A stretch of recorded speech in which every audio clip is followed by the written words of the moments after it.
Assalamualaikum warahmatullahi wabarakatuh. Apa kabar kakak solih-solihah kelas 4? Semoga dalam keadaan sehat ya, dan tentunya terus semangat.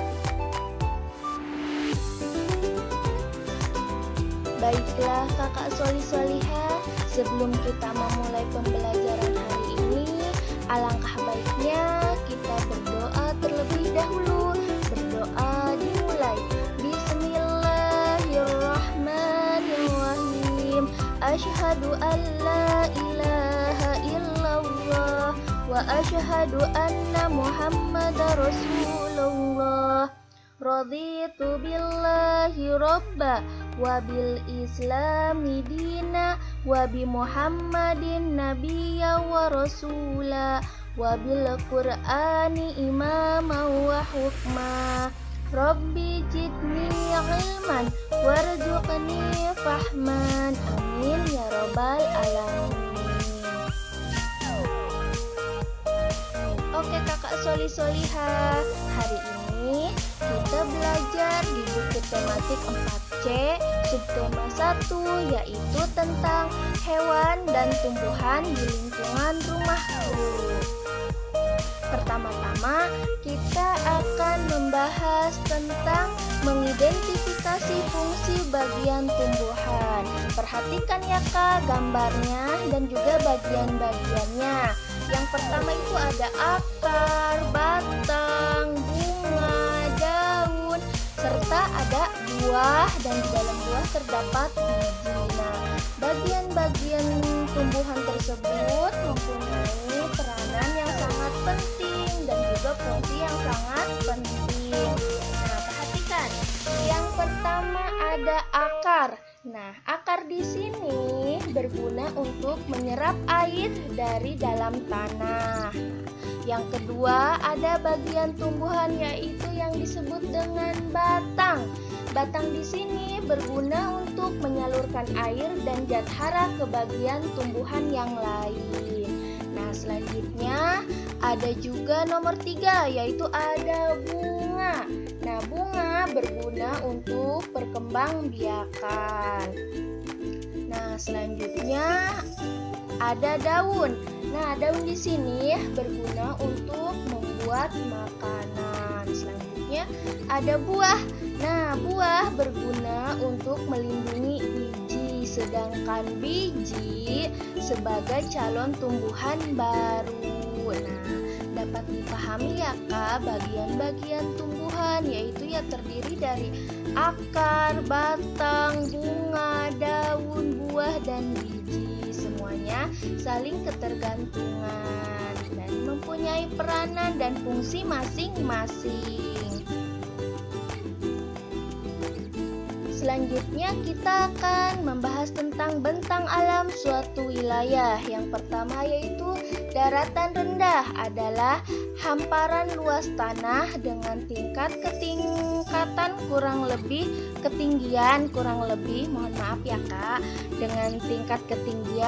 lebih dari 200 meter di atas permukaan laut. Nah, daratan rendah ini cocok digunakan untuk perkebunan, misalkan kelapa dan tebu, dan cocok juga untuk pertanian padi dan jagung, peternakan ayam dan sapi, dan juga perumahan dan kegiatan industri. Selanjutnya ada dataran tinggi. Dataran tinggi yaitu dataran yang terletak pada ketinggian lebih dari 500 meter di atas permukaan laut. Nah, dataran tinggi ini cocok dimanfaatkan untuk perkebunan dan menanam tanaman sayuran, rumah-rumah peristirahatan, dan juga cocok juga untuk objek wisata. Nah, selanjutnya pantai. Pantai adalah perbatasan antara wilayah darat dan wilayah laut. Kakak solih-solihah mungkin tidak asing lagi dengan pantai, sering dijumpai dan dikunjungi ya, yaitu salah satunya digunakan untuk usaha pengeringan ikan, tambak, ladang garam, dan untuk objek wisata salah satunya ya Kak.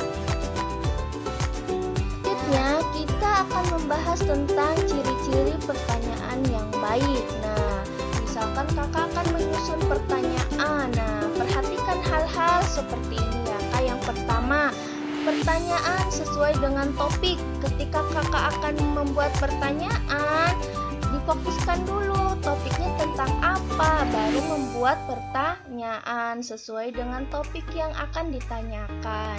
Yang kedua, hal yang ditanyakan fokus atau tepat sasaran. Jadi, hal yang ditanyakan harus sesuai dengan topik yang telah direncanakan.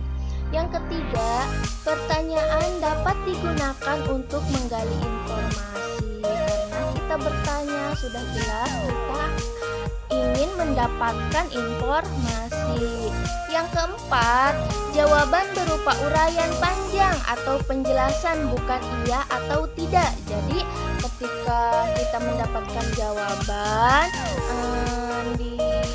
alangkah lebih baiknya berupa uraian biar kitanya mengerti dan jelas, bukan hanya iya atau tidak. Yang kelima, pertanyaan saling berkesinambungan. Artinya pertanyaan satu dengan yang lainnya saling keterkaitan ya. Yang keenam, kalimat tanya diawali dengan kata apa, siapa, di mana, kapan, berapa, mengapa, dan bagaimana. Nah, ini hal yang penting yang harus diperhatikan ya Kak ketika membuat pertanyaan. Ciri-ciri pertanyaan yang baik. Selanjutnya yang ketujuh, kalimat tanya disusun sesuai dengan ejaan bahasa Indonesia. Selanjutnya kita akan membahas tentang wawancara. Ada yang tahu apa yang dimaksud dengan wawancara Kakak Solihah? Baiklah, wawancara merupakan kegiatan tanya jawab yang dilakukan oleh dua orang atau lebih dengan tujuannya yaitu untuk mendapatkan informasi. Jadi tujuan utama wawancara karena kita ingin mendapatkan informasi. Nah, sebelum wawancara ada hal-hal yang harus diperhatikan ya Kak sebelum wawancara, yaitu yang pertama, pilihlah narasumber sesuai topik wawancara. Kita harus tepat ya narasumber ini, yaitu yang dimaksud dengan narasumber orang yang akan dijadikan kita menanya, yaitu narasumber orang yang kita wawancarai. Nah, itu disebut dengan narasumber. Pilih ya sesuai dengan topik wawancaranya. Yang kedua, hubungilah narasumber untuk meminta kesediaan dan jadwal wawancara. Ketika kita akan mewawancarai misalkan kita akan mewawancarai ke pabrik tahu misalkan ya. Jadi yang harus diperhatikan, kita harus menghubungi narasumber untuk meminta kesediaan dan jadwal wawancara, meminta izin ya. Nah, selanjutnya persiapkan daftar pertanyaan dan berbicaralah dengan santun. Jadi sebelum wawancara, pertanyaan yang akan ditanyakan ke narasumber harus kita persiapkan dengan matang ya. Jadi jangan spontan, jadi harus tersusun dengan rapi. Selanjutnya, berlatihlah sebelum wawancara agar lebih mengerti tentang hal yang ditanyakan.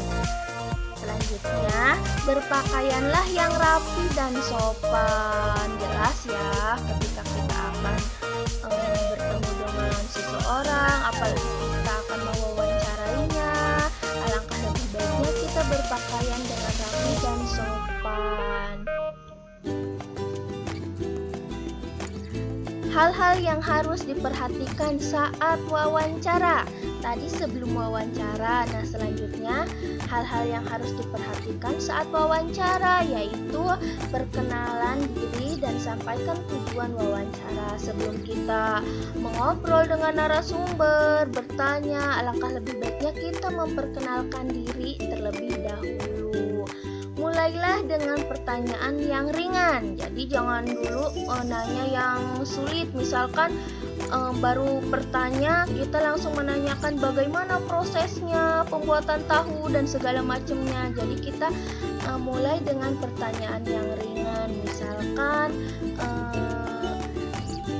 sejarahnya bagaimana, asal mula menciptakan atau kreatif ingin membuat tahu, misalkan ya Kak. Nah, selanjutnya gunakan panggilan yang tepat dan sopan untuk narasumber serta nama lengkapnya. Alangkah lebih baiknya kita panggil narasumber itu dengan nama lengkapnya agar lebih sopan ya Kak. Nah, jangan lupa untuk mencatat atau merekam selama wawancara berlangsung. Jangan lupa mencatat ketika kita wawancara dengan narasumber. Jangan lupa untuk dicatat agar kita tidak lupa apa yang harus kita lakukan selanjutnya. Jadi kita lebih tahu manfaatnya, informasinya ya Kak. Misalkan kita berkelompok nih, wawancaranya harus ditunjuk misalkan satu orang untuk bagian pencatatan agar rapih dan tidak ketinggalan informasi. Nah, selanjutnya dengarkan jawaban dan informasi penting dari narasumber. Sudah jelas ya, ketika narasumber menjawab pertanyaan yang kita sampaikan, alangkah lebih baiknya kita dengarkan dan fokus. Jangan sambil ngobrol dan bercanda segala macam, nggak boleh. Jadi kita harus saling menghargai ya Kak.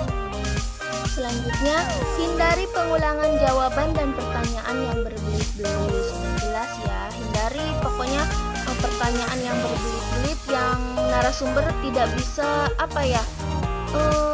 memikirkan maksudnya ini apa. Jadi harus jelas ya Kak. Ketika kita memberikan pertanyaan itu harus jelas. Catatlah informasi yang penting saja penjelasannya. Narasumber tidak harus dicatat semua. Jadi kita harus memilah-milih jawabannya. Yang sekiranya jawabannya penting kita catat ya. Jadi nggak mesti semua kita catat apa yang diutarakan oleh narasumber. Nah, selanjutnya hal-hal yang harus diperhatikan setelah wawancara. Yang pertama, mengucapkan terima kasih. Sudah jelas ketika kita selesai wawancara, kita harus mengucapkan terima kasih karena mereka sudah bersedia untuk kita wawancarai. Yang kedua, meminta maaf jika selama wawancara ada hal yang kurang berkenan kepada narasumber. Yang ketiga, mohon diri atau pamit dengan sopan. Selanjutnya, membuat karya seni kolase. Ada yang tahu apa yang dimaksud dengan karya seni kolase? Kolase adalah karya seni tempel berbagai jenis benda kecil pada permukaan gambar. Karya seni kolase dapat dibuat dari berbagai macam benda seperti koran bekas, daun kering, biji-bijian, ataupun manik-manik. Ini salah satu contoh karya seni kolase, yaitu gambar burung ya. Ini digunakan dari daun-daun kering serta manik. Selanjutnya ada contoh gambar bunga juga. Nah, ini dari daun-daun kering ya. Selanjutnya kita akan membuat langkah-langkah membuat kolase. Nah, perhatikan ya Kak. Yang pertama, siapkan alat dan bahan yang diperlukan. Itu ada gunting, lem, ada juga kertas, walunan, biji-bijian, ranting ya. Perhatikan. Jadi langkah-langkah membuat kolase yang pertama, kita harus mempersiapkan alat dan bahan yang akan digunakan. Yang kedua, buatlah gambar hewan atau benda yang ingin dihias dengan teknik kolase. Jadi, tahap selanjutnya kakak Solihah membuat gambar, entah itu gambar hewan, misalkan burung, tumbuhan, bunga, dan sebagainya sesuai dengan keinginan kakak ingin menggambar apa ya.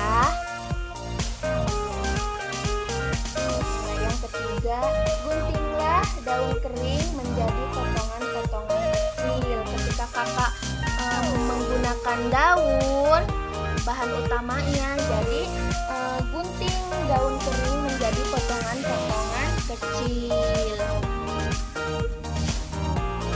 Selanjutnya, tempelkan potongan-potongan daun kering pada gambar. Nah, usahakan tidak melebihi batas gambar ya.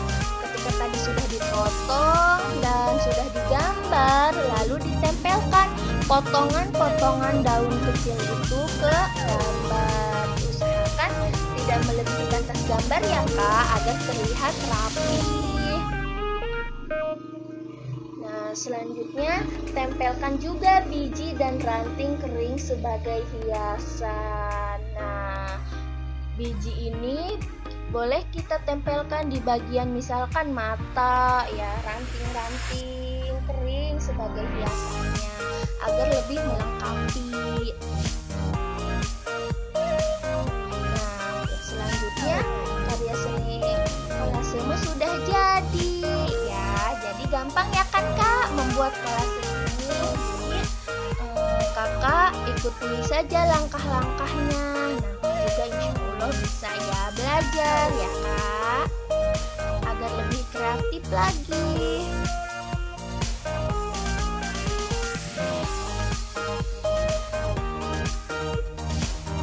Oke kakak Solihah, selanjutnya kita tugas ya. Tugasnya ada 2. Yang pertama, kakak Solihah membuat gambar kolase dengan tema hewan dan tumbuhan yang ada di sekitar atau di lingkungan masing-masing.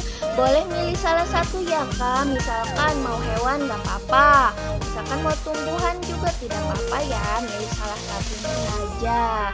Nah, dengan bahan-bahan yang telah dijelaskan sebelumnya, yang tadi Ustazah sudah jelaskan ya, boleh menggunakan daun kering, biji-bijian, dan sebagainya ya. Jangan lupa dihias sekreatif mungkin ya kak, agar lebih menarik. Sedangkan tugas yang kedua yaitu membuat wawancara sederhana dengan keluarga. Dicatat di buku tulis ya kak. Jadi kakak Solihah membuat wawancara misalkan sama ayah. Misalkan kakak yang mewawancarai ayah, jadi ditulis ya. Misalkan pertama kakak menanyakan apa ke ayah, kemudian ayah menjawab, dan seterusnya ya kak.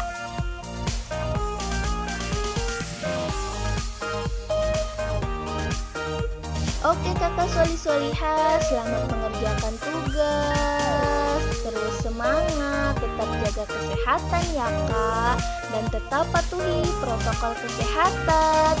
Baiklah, kita akhiri pembelajaran hari ini dengan sama-sama membaca hamdalah. Alhamdulillahirabbil alamin. Sekian dan terima kasih. Kurang dan lebihnya Ustazah mohon maaf. Wassalamualaikum warahmatullahi wabarakatuh.